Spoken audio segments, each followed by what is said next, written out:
আসসালামু আলাইকুম মামা। ওয়ালাইকুম আসসালাম। মামা, আপনি তো বাদাম বিক্রির পাশাপাশি সুন্দর সুন্দর গান করেন, আমাকে আজকে একটা গান শোনাবেন, বাদাম মাখাবেন আর। আচ্ছা। ঠিক আছে। আমি বাদামালা বলে ঘৃণা করো, আমি হকারি করি বলে তুচ্ছ ভাবো।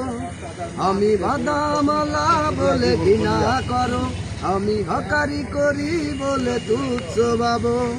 কেন ভাবো না তোমাদের মতো এক ভাই? আমি বাদাম বেচে আমার জীবিকা চালাই, আমি হকারি করে আমার সংসার চালাই। কর্ম ছোট নয়, ধর্মের পথে চলতে হয়। সততার পথে চলতে গেলে কষ্টই আসবে জানি।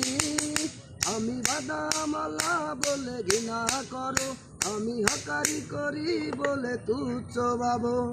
কেন ভাবো না তোমাদের মতো এক ভাই? আমি বাদাম বেচে আমার জীবিকা চালাই। বাহ বাহ বাহ, সুন্দর হয়েছে মামা। এটা কি নিজের তৈরি গান? জি জি, সবই আমার অনেক সুন্দর হয়েছে মামা।